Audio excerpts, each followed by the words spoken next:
우리에게 주신 하나님의 말씀은 창세기 18장 22절부터 33절까지 말씀입니다. 창세기 18장 22절부터 33절까지 우리 한 절씩 교독하겠습니다. 그 사람들이 거기서 떠나 소돔으로 향하여 가고 아브라함은 여호와 앞에 그대로 섰더니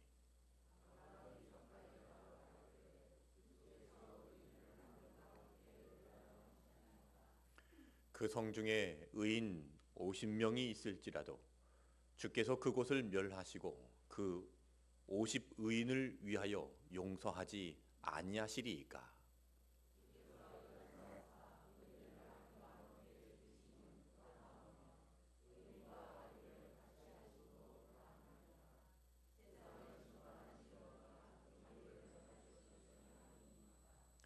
여호와께서 이르시되 내가 만일 소동 성읍 가운데서 의인 50명을 찾으면 그들을 위하여 온 지역을 용서하리라.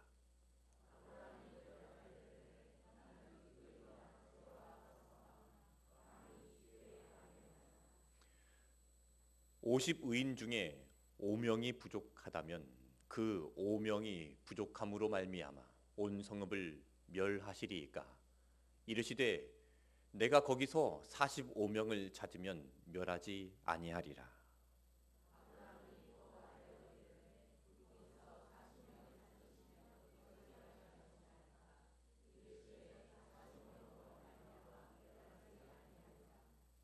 아브라함이 이르되 내 주여 노하지 마시옵고 말씀하게 하옵소서.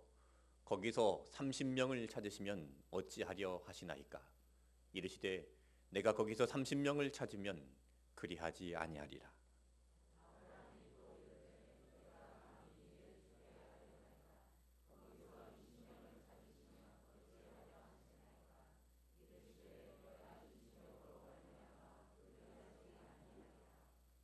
아브라함이 또 이르되 주는 노하지 마옵소서. 내가 2번만 더 아뢰리이다. 거기서 10명을 찾으시면 어찌하려 하시나이까. 이르시되 내가 10명으로 말미암아 멸하지 아니하리라. 여호와께서 아브라함과 말씀을 마치시고 가시니 아브라함도 자기 곳으로 돌아갔더라. 아멘. 분당에 차병원이 있습니다. 불임 치료 전문 병원이고 우리 한국에서는 불임 치료에 가장 앞선 병원이라고 할 수 있습니다. 이 차병원과 미국 컬럼비아 대학교 병원이 공동으로 연구를 하고 발표한 논문이 있습니다. 시험관 시술을 받는 199명을 대상으로 실험을 했습니다. 그 중에 100명의 사진을 캐나다와 호주와 미국에 있는 교회에 보내주고 그들을 위해서 기도해달라 부탁을 했습니다. 그리고 또 나머지 그룹은 기도 없이 그냥 시험관 시술을 했습니다. 자, 이쪽 한 그룹은 이제 기도를 하고 시험관 시술을 했고 이 한 그룹은 기도 없이 시험관 시술을 한 겁니다. 결과가 어떻게 되었을까요? 기도를 하고 시험관 시술을 받은 여성들이 기도 없이 그냥 시험관 시술을 받은 여성들보다 시험관 성공률이 2배나 높았다라고 합니다. 이런 결과를 보고 컬럼비아 대학교의 로저리오 에일 로보 박사가 연구 결과 도저히 이건 있을 수 없는 일이기 때문에 이것을 논문에 발표를 해야 되는가 하고 오랫동안 고민을 했다고 합니다. 하지만 이것은 우연이라고 하기에는 이 두 그룹의 차이가 너무나 크기 때문에 무시할 수 없었다고 합니다. 기도를 하지 않아도 임신 시술에 성공할 수 있습니다. 그런데 기도하면 그 성공률이 2배나 높아졌다라는 것을 이런 연구 결과를 통해서 밝혀지게 되었다는 것이죠. 이렇게 타인을 위해서 기도하는 것을 중보기도라고 합니다. 중보라는 말의 사전적인 의미가 둘 사이의 중간에서 일이 성사되도록 역할을 하는 것이 중보라는 단어입니다. 그럼 중보기도는 바로 하나님과 그 사람의 중간에서 그 대상을 위해서 기도하는 것을 중보기도라고 합니다. 저는 성도님들을 위해서 중보기도합니다. 여러분들이 송구영신 예배 때 적어내 주신 이 기도 제목, 올 2019년도를 위해서 적어주신 기도 제목을 앞에다 두고 기도합니다. 우리 교회 장로님, 권사님들은 우리 성도들을 위해서 기도합니다. 온누리 교회는 중보기도를 하고 있습니다. 그리고 앞으로 이런 중보기도를 조금 더 체계적으로 만들어서 중보기도에 집중하는 그런 교회를 만들어 갈 것입니다. 오늘 말씀 속에 중보기도의 사람이 나옵니다. 누굽니까? 아브라함입니다. 아브라함에게 롯이라는 조카가 있었습니다. 아브라함은 롯을 많이 사랑했습니다. 그런데 롯이 살고 있는 이 소돔과 고모라 땅이 멸망하게 될 것이라는 소식을 듣게 되었습니다. 아브라함은 그 땅이 멸망하지 않도록 하나님께 중보 기도합니다. 오늘 성경 속 아브라함의 기도가 어떤 기도인지를 함께 살펴보고 은혜를 나누고자 합니다. 첫 번째로 여러분 주보에 보시면 소제목을 제가 적어놨습니다. 1번 아브라함의 기도는 나의 존재를 정확하게 아는 기도입니다. 자, 오늘 성경 말씀 창세기 18장 27절 말씀을 같이 읽겠습니다. 아브라함이 대답하여 이르되 나는 티끌이나 재와 같사오나 감히 주께 아뢰나이다 그랬습니다. 왜 아브라함이 티끌이나 재와 같다라고 했을까요? 여기 티끌이라는 단어가 히브리어로 아파르라는 단어로 기록이 되어 있는데 이 아파르라는 단어가 성경에 어디에서 처음 기록이 나오냐 하면 하나님께서 사람을 만드실 때 흙으로 만드시고 그 코에 넣으셔서 사람이 생명이 되었습니다. 그 사람을 흙으로 만드셨는데 그 흙이라는 글자가 바로 히브리어로 아파르입니다. 하나님께서 우리를 만드실 때 사용한 흙, 그 흙이 뭡니까? 바로 티끌입니다. 그 흙이 바로 재와 같은 아주 공중에 떠다니는 아주 작은 티끌과 같은 그런 재료입니다. 하나님께서 우리를 그런 재료로 만드셨습니다. 지금 아브라함은 자신이 그런 티끌에서 시작을 해서 나중에 한 줌의 재로 사라지는 자기 존재를 알고 하나님께 기도하고 있는 겁니다. 기도는요, 내가 누구인지 아는 것에서부터 시작이 됩니다. 여러분은 여러분 자신이 누구인지 아십니까? 네.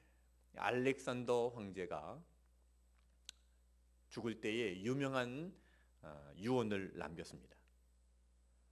나의 손을 관 밖으로 나오게 하고 장례식을 치러라. 무슨 말입니까? 왜 손을 밖으로 나오게 하고 장례식을 치르라고 했을까요?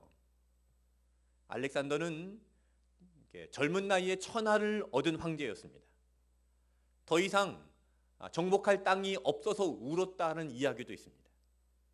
모든 것을 다 가진 알렉산더 황제이지만 그가 죽을 때는 그 손에는 아무것도 가지고 가지 못한다는 것을 교훈하기 위함이라고 합니다.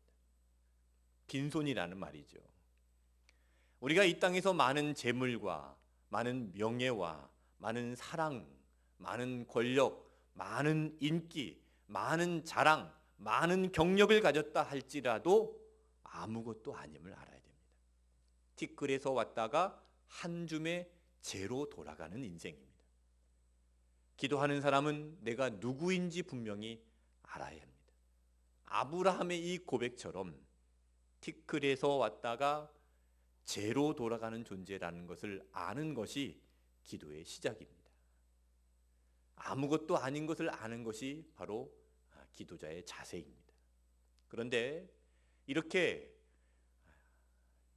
티끌에서 왔다가 재로 돌아가는 아무것도 아닌 이런 존재가 하나님께 어떻게 기도를 하는지 27절 후반절 말씀을 보시길 바랍니다.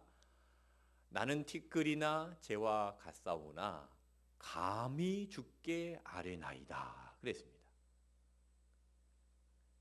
감히라는 말을 썼는데요, 31절 말씀에도 한번 보겠습니다.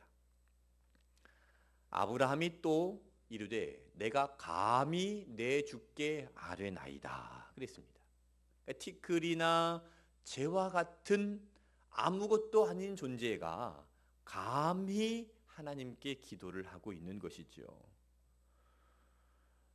이 감히라는 말을 제가 네이버에다가 한번 검색어에다가 쳐봤어요. 그랬더니 이 연관 검색어가 이렇게 나오더라고요. 감히 어딜, 감히 너 따위가, 감히 덤벼, 감히 막아, 감히 말을 걸어. 이 감히라는 말이 어떤 때 사용됩니까? 너무 수준이 차이 나서 상대가 되지 않는 그런 상대적인 말로 사용이 됩니다. 인간은 티끌입니다.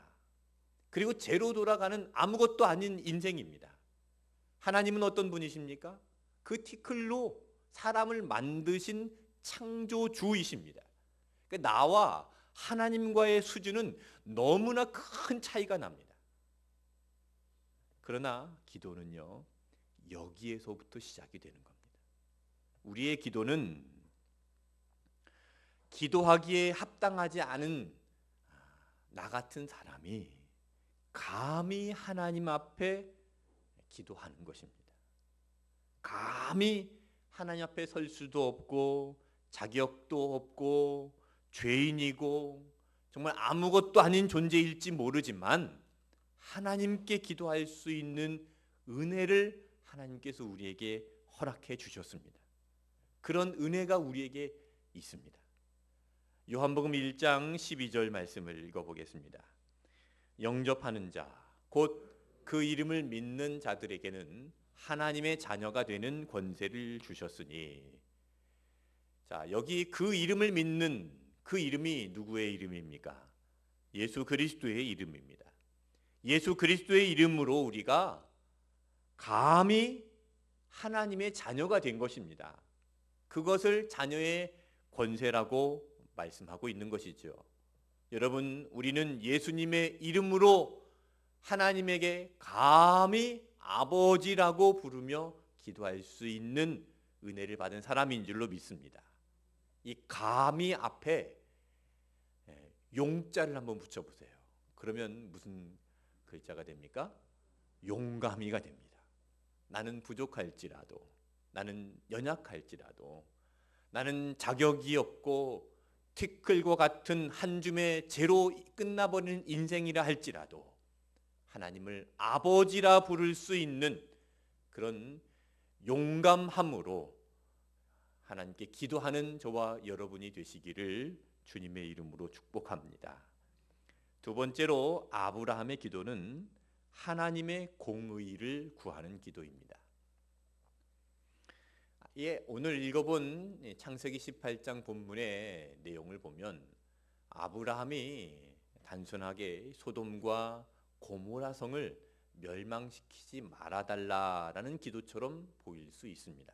그런데 조금 더 깊이 들여다보면 단순한 인간의 필요에 초점을 맞춘 기도가 아니라 하나님의 필요에 초점을 맞춘 기도라는 것을 알게 됩니다. 23절 말씀을 읽어보겠습니다.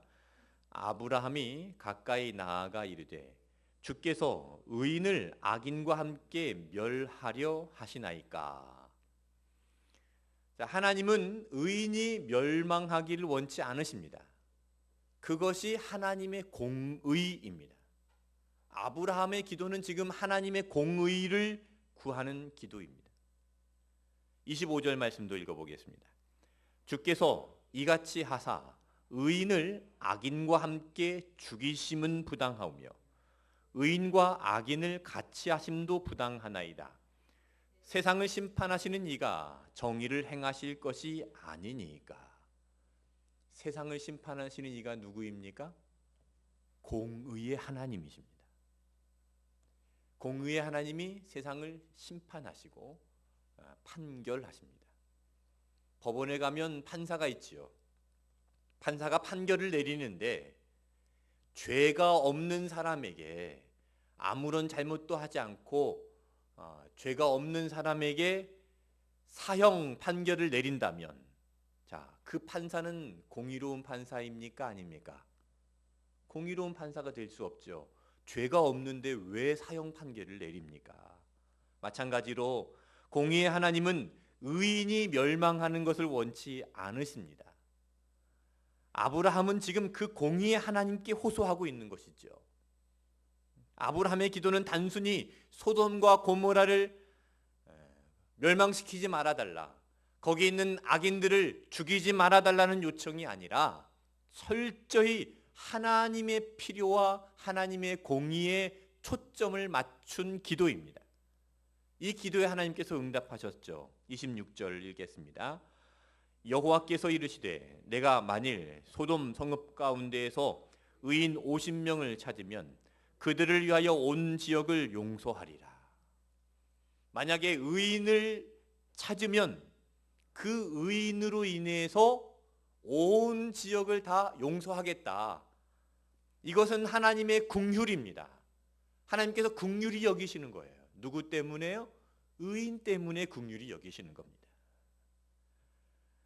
의인 때문에 그 악인들까지도 그 온 땅까지 긍휼히 여기시겠다는 것입니다. 이것이 하나님의 자비입니다. 그런데 처음에 50명, 아브라함이 50명을 불렀는데 50명을 찾을 수가 없었습니다. 그래서 다시 기도합니다. 27절 말씀에 아브라함이 대답하여 이르되 나는 티끌이나 재와 같사오나 감히 주께 아뢰나이다. 감히 아브라함의 용감히 하나님께 기도합니다. 28절입니다. 의인 50의인 중에 5명이 부족하다면 그 5명이 부족함으로 말미암아 온 성읍을 멸하시리이까. 이르시되 내가 거기서 45명을 찾으면 멸하지 아니하리라. 자, 50명에서 몇 명까지 내려갔죠? 45명까지 내려갔습니다. 근데 또 아브라함이 생각해 보니까 45명이 안 될 것 같아요. 그래서 또 이제 몇 명까지 내려가죠? 40명까지 내려갑니다. 40명 힘들 것 같습니다. 30명으로 또 내려갔습니다. 30명 정도는 될 줄 알았습니다. 그런데 이것도 안 됩니다. 이제 20명으로 내려갑니다. 20명이 또 자신이 없습니다. 그래서 마지막으로 이제 10명까지 하나님과 이제 타협을 본 겁니다. 계속해서 아브라함은 이 공의의 하나님께 자비와 긍휼을 구하고 있습니다. 그러면서 계속 아브라함은 의인을 찾고 있습니다. 20대 80이라는 법칙이 있다고 합니다. 이게 무슨 말이냐면 이 세상에 20%의 사람들이 80%를 먹여 살린다고 합니다. 대표적으로 여러분 가정을 한번 보십시오. 저희 가정도요, 5명이 있는데 누구 혼자 일합니까? 20%의 혼자 일을 해서 80%를 먹여 살리고요. 포항시만 해도 포항시에서 생산되는 철강이라든지 기계 20%의 사람들이 만들어냅니다. 20% 사람들이 생산을 해서 나머지 80%가 전체가 먹고 사는, 그것을 20대 80의 법칙이라고 하죠. 개미를 연구하는 사람이 개미를 연구해 보니까 이 수많은 개미들 중에서 열심히 일하는 개미는 20%밖에 되지 않는다고 합니다. 열심히 일하는 개미 20%가 나머지 80%의 개미를 먹여 살리는 것이죠. 한국 사회의 기독교인들이 20%라고 합니다. 여러분, 만일 20%의 기독교인들이 성경에 기록된 하나님의 말씀대로만 정확하게 제대로 살아간다면 80%의 믿지 않는 많은 사람들, 그들이 하나님께로 돌아오게 될 것입니다. 그들이 하나님의 자녀가 될 것이라고 확신합니다. 20%의 기독교인들이 진짜 소금으로, 진짜 빛으로 살아간다면 정말 이 세상에 예수님을 믿지 않을 사람이 없을 것입니다. 의인의 존재가 얼마나 놀랍고 얼마나 귀합니까? 여러분, 의인으로 인해서 악인까지도 복을 받습니다. 성경에 야곱이라는 인물을 한번 생각해 보십시오. 야곱이 삼촌 라반의 집에 가서 일을 하게 됩니다. 창세기 30장 27절 말씀에 같이 읽어보겠습니다. 라반이 그에게 이르되 여호와께서 너로 말미암아 내게 복을 주신 줄을 내가 깨달았노니 내가 나를 사랑스럽게 여기거든 그대로 있으라. 야곱이 가려고 하니까 그 삼촌 라반이 야곱을 붙잡습니다. 그러면서 하는 말이 여호와께서 너로 말미암아 나에게 복을 주신 줄을 내가 깨달았다. 야곱으로 인해서 야곱이 있었던 그 라반의 집에 하나님께서 복을 주셨다는 말씀입니다. 요셉의 인생도 한번 보시길 바랍니다. 창세기 39장 5절 말씀입니다.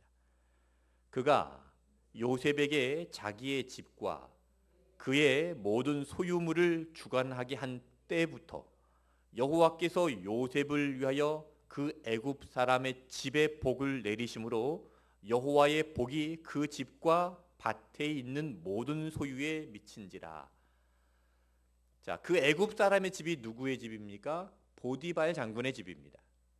요셉이 팔려간 그 보디발 장군의 집, 요셉이 그 집에 종으로 있었습니다. 하나님께서는 요셉을 보시고 그 보디발 장군의 집에 복을 주신 것입니다. 이처럼 의인의 존재가 얼마나 귀한지 모릅니다. 의인 한 사람으로 인해서 그 가정이 복을 받는 것을 성경에서 볼 수가 있습니다. 여러분, 하나님은 공의로우신 하나님이십니다. 그 의인 한 사람을 인해서 그 가정에 복을 주시고 의인 한 사람으로 인해서 하나님은 망하지 않게 하십니다. 이 시대가 소돔과 고모라보다 더 심각한 시대입니다. 성적으로 문란하고 물질이 주인이 되어가고 있고 하나님을 모욕하고 죄악으로 가득 차 있습니다. 소돔과 고모라보다 더 심각한 이 땅이라 할지라도 하나님은 의인을 보시고 그 의인이 멸망하지 않기를 원하시는 그 공의의 속성을 가지고 우리에게 긍휼을 베풀어 주시고 자비를 베풀어 주시는 줄로 믿습니다. 의인을 보시고 망하지 않게 하십니다. 그러면 한 가지 확인해 보겠습니다. 나는 의인입니까? 옆에 계신 분들 한번 물어보십시오. 의인이십니까? 네. 여러분, 우리가 어떻게 의인이 될 수 있을까요? 나 같은 죄인이, 나 같은 사람이 어떻게 의인이 될 수 있을까? 여러분, 내가 의인이 되는 것은 내 노력으로 의인이 되는 게 아니라 예수님께서 우리를 의인이라고 불러주셨기 때문에 의인이 될 수 있는 겁니다. 이것을 이신칭의라고 합니다. 이신득의라고 하기도 합니다. 내가 노력해서 의인이 되는 게 아닙니다. 내가 내 죄를 다 해결해서 의인이 되는 게 아니라 은혜로 우리가 의인이 되는 겁니다. 로마서 3장 24절 말씀에 정말 중요한 말씀입니다. 우리 큰 소리로 같이 읽어보겠습니다. 그리스도 예수 안에 있는 속량으로 말미암아 하나님의 은혜로 값없이 의롭다 하심을 얻은 자 되었느니라. 우리가 어떻게 의롭다 하심을 얻게 되었지요? 하나님의 은혜로 의롭다 하심을 얻게 되었습니다. 그 하나님의 은혜가 무엇입니까? 예수 그리스도 안에 있는 속량입니다. 예수님이 나를 대신해서 십자가에 달려 돌아가셨습니다. 내가 죽어야 될 그 죄값을 예수님께서 대신 치르셨습니다. 그 사실을 믿는 사람들에게, 그 속량으로 말미암아 사는 사람들에게, 하나님의 은혜로 사는 사람들에게 하나님은 의롭다라고 말씀을 하시는 겁니다. 하나님은 그 의인으로 인하여 이 땅에 긍휼과 자비를 베푸십니다. 하나님은 공의의 하나님이십니다. 하나님께서 저와 여러분을 보시고 이 땅에 하나님의 긍휼과 자비가 부어지기를 축복합니다. 여러분을 보시고 여러분 가정의 긍휼과 자비가 부어지기를 축복합니다. 여러분 한 사람을 보시고 여러분의 일터와 여러분의 사업장에 하나님의 은혜가 충만하게 부어지시기를 주님의 이름으로 축복합니다. 세 번째로 아브라함의 기도는 중보자 되신 예수 그리스도의 모형입니다. 아브라함이 지금 누구를 위해서 기도하고 있죠? 소돔과 고모라 땅을 위해서 중보 기도하고 있습니다. 이 소돔과 고모라 땅이 멸망해 가고 있습니다. 멸망해 가고 있는 그 땅을 위해서 중보 기도하고 있는 이 아브라함의 모습이 바로 예수 그리스도의 그림입니다. 예수님은 멸망해 가는 이 세상을 위해서 이 땅에 오셔서 중보자가 되셨습니다. 자, 디모데전서 2장 5절 말씀을 같이 읽겠습니다. 하나님은 한 분이시요 또 하나님과 사람 사이에 중보자도 한 분이시니 곧 사람이신 그리스도 예수라. 이 소돔과 고모라처럼 멸망으로 가는 이 세상과 하나님 사이에 중보자는 예수 그리스도 한 분이십니다. 오직 예수 그리스도입니다. 아브라함의 기도에서 이 앞으로 장차 오시게 될 예수 그리스도의 모습을 미리 보여준 기도입니다. 아브라함의 기도를 한번 생각해 보십시오. 자, 처음에 하나님께 의인 몇 명이 있으면 멸망시키지 않겠습니까? 하고 물었습니까? 의인 50명입니다. 그런데 50명이 안 될 것 같으니까 깎죠. 몇 명? 45명입니다. 그러니까 계속 깎습니다. 처음에는 호언장담했습니다. 50명은 될 줄 알았어요. 아브라함이 볼 때 50명은 있겠지. 왜 50명이었을까요?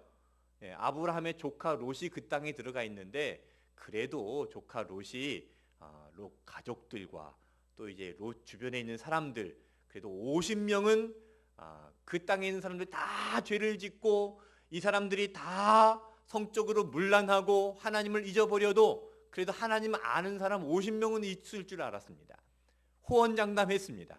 그런데 그게 되지 않으니까 45명으로 깎고 40명으로 깎고 또 30명으로 깎고 20명으로 깎고 최후의 10명까지 이 깎고 깎는 이 아브라함의 그림을 한번 생각해 보십시오. 여러분 시장에 갔는데 처음에 이 물건을 5,000원 달라고 했습니다.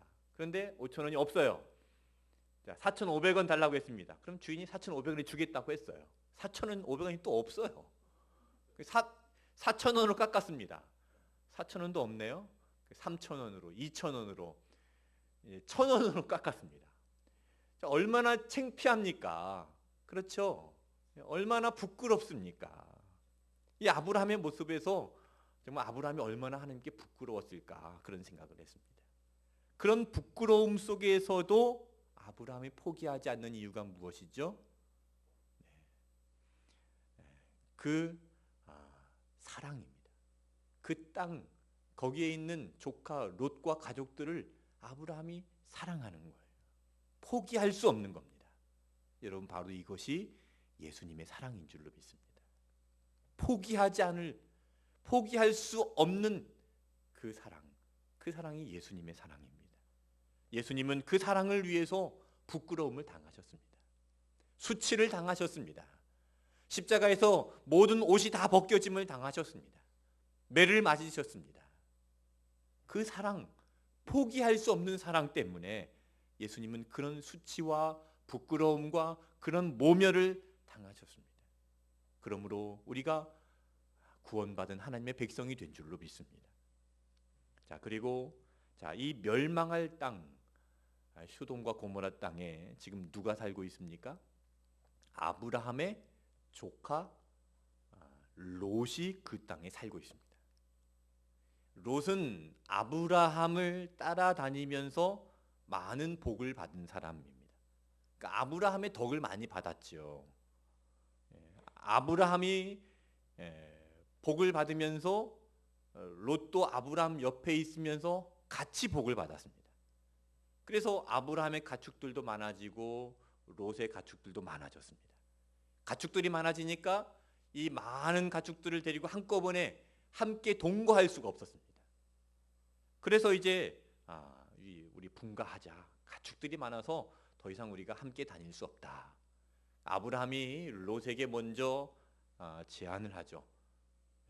네가 먼저 선택을 해라. 창세기 13장 9절 말씀 같이 읽겠습니다. 내 앞에 온 땅이 있지 아니하냐. 나를 떠나가라. 네가 좌하면 나는 우하고 네가 우하면 나는 좌하리라. 아브라함이 롯에게 먼저 우선권을 줍니다. 네가 왼쪽으로 가면 나는 오른쪽으로 갈 것이고 네가 오른쪽으로 가면 나는 왼쪽으로 갈 것이다. 아브라함이 그 조카 롯을 위해서 마지막에 그렇게 분가하는 그 때까지도 최대한 호의를 베풀었습니다. 여러분이 롯 같으면 어떻게 하겠습니까? 왼쪽으로 가겠습니까? 오른쪽으로 가겠습니까? 왼쪽? 오른쪽? 어디입니까? 좋은 땅이 있으면 아브라함에게 먼저 양보해야죠. 아니에요, 삼촌. 그래도 삼촌이 먼저 선택하세요. 내가 삼촌 덕을 얼마나 많이 보고 살았는데 삼촌이 좋은 곳으로 가셔야죠. 삼촌이 먼저 왼쪽인지 오른쪽인지 선택을 하시면 제가 그 결정에 따르겠습니다. 이렇게 해야 정상 아닙니까? 네, 그게 인지상정이죠. 그런데 성경에는 그렇게 하지 않았습니다. 롯은 자신이 먼저 좋은 땅을 선택해서 가버렸습니다. 얼마나 이기적입니까? 얼마나 괘씸합니까? 그 괘씸하게 선택해버리는 롯을 보면서 아브라함은 또 얼마나 또 마음이 아팠을까요? 아들도 없는데 조카라고 하나 있는 것이 정말 모양이 이 꼬라지니까 얼마나 또 마음이 속쓰리겠습니까? 그런 그 롯이 가버린 그 땅에 지금 멸망이 오고 있습니다. 어떤 사람들은 그럴 줄 알았다. 이 롯이 결국 그렇게 되는구나. 고소하다. 하고 그냥 관망을 해버릴 수도 있지만 아브라함은 그 롯을 포기하지 못합니다. 여러분, 혹시 여러분의 마음을 아프게 하는 대상이 있습니까? 여러분에게 상처를 준 사람이 있습니까? 무엇을 생각할 때 여러분 속이 쓰리는 그런 기억이 있습니까? 과거 돈을 빌려준 사람, 나를 버린 사람, 나를 배신한 사람, 나를 이용한 사람. 정말 내가 이렇게까지 해주었는데 그 은혜를 모르는 사람. 세상에 많은 사람들이 있습니다. 여러분, 그런 대상들을 위해서 우리는 어떻게 해야 될까요? 아브라함은 중보기도 하고 있습니다. 그 영혼을 위해서 중보기도 하고 있습니다. 여러분, 우리가 중보기도해야 될 대상이 바로 이런 대상들인 줄로 믿습니다. 아브라함의 중보기도는 바로 예수님의 기도입니다. 예수님이 그런 사람을 위해서 중보기도하셨고 그런 사람을 끝까지 사랑하셨습니다. 소돔과 고모라 땅은 오늘날 이 세상의 모습입니다. 아브라함은 누구의 모습일까요? 누구의 그림을 그려주고 있습니까? 예수 그리스도의 그림을 그려주고 있습니다. 그러면 롯은 누구의 그림일까요? 롯은 누구의 그림을 그려주고 있습니까? 바로 나의 그림입니다. 소돔과 고모라 같은 이 세상에서 멸망할 수밖에 없는 나의 모습이 바로 롯의 모습이라는 거예요. 그러나 롯을 포기하지 못하고 끝까지 사랑한 아브라함처럼 예수님은 나를 포기하지 아니하시고 나를 끝까지 사랑하시는 줄로 믿습니다. 자기 마음대로 가버렸습니다. 욕심을 따라서 가버렸습니다. 그래도 예수님은 사랑하십니다. 이사야 53장 6절에 예수님께서 이 땅에 오셔서 하실 사역들을 미리 이사야가 예언했는데 이렇게 예언을 했습니다. 우리는 다 양 같아서 그릇 행하여 각기 제 길로 갔거늘 여호와께서는 우리 모두의 죄악을 그에게 담당시키셨도다. 롯처럼 욕심을 따라서 세상을 선택하고 아브라함을 배신하고 각기 제 길로 가버렸습니다. 각기 제 길로 갔거늘 여호와께서는 우리 모두의 죄악을 그에게, 누구에게요? 예수 그리스도에게 담당시키셨습니다. 배신하고 떠났지만 그래도 예수님은 그것을 감당하셨습니다. 베드로 예수님을 부인하지 않겠다고 큰 소리 쳤습니다. 그런데 예수님을 3번이나 부인했습니다. 그리고 베드로가 부끄러워서 도망갔습니다. 배신자라고 할 수 있습니다. 그러나 예수님은 그 베드로를 찾아가셨습니다. 예수님은 사랑하시되 끝까지 사랑하셨습니다. 예수님은 나 같은 죄인을 찾아오셨습니다. 나같이 실수 많고 욕심을 따라 제 길로 가버리고 잊어버려도 되는 나 같은 자를 잊어버리지 아니하시고 버리지 아니하시고 나를 위해 십자가에 못 박혀 돌아가셨습니다. 이것이 예수님의 사랑입니다. 공의의 하나님 앞에 죄인인 나는 죽어야 되지만 예수님께서 대신 죽으심으로 하나님의 공의를 만족시키셨습니다. 그래서 우리가 공의의 하나님 앞에서 예수님을 믿음으로 의롭다함을 받게 되었습니다. 십자가의 의로 의롭다 하심을 얻게 된 줄로 믿습니다. 우리는 부족하지만 연약하지만 아무것도 아니지만 티끌일로 만들어졌다 죄로 돌아가는 인생들이지만 하나님께서 우리를 의롭다 하시는 이 시대의 의인으로 사용하시는 줄로 믿습니다. 아브라함의 이 중보 기도로 인해서 롯과 그의 아들들이 구원을 받습니다. 의인의 간구는 역사하는 힘이 큽니다. 야고보서 5장 16절 같이 읽겠습니다. 그러므로 너희 죄를 서로 고백하며 병이 낫기를 위하여 서로 기도하라. 의인의 간구는 역사하는 힘이 큼이니라 그랬습니다. 의인의 간구는 역사하는 힘이 큽니다. 의인의 가정은 멸망하지 않습니다. 의인의 나라는 망하지 않습니다. 간구하는 의인이 되시기를 축복합니다. 아브라함과 같이 중보기도하는 의인이 되셔서 하나님께서 세우시는 그 중보기도의 자리를 지켜가시기를 주님의 이름으로 축복합니다. 찬양하겠습니다. 여러분 27절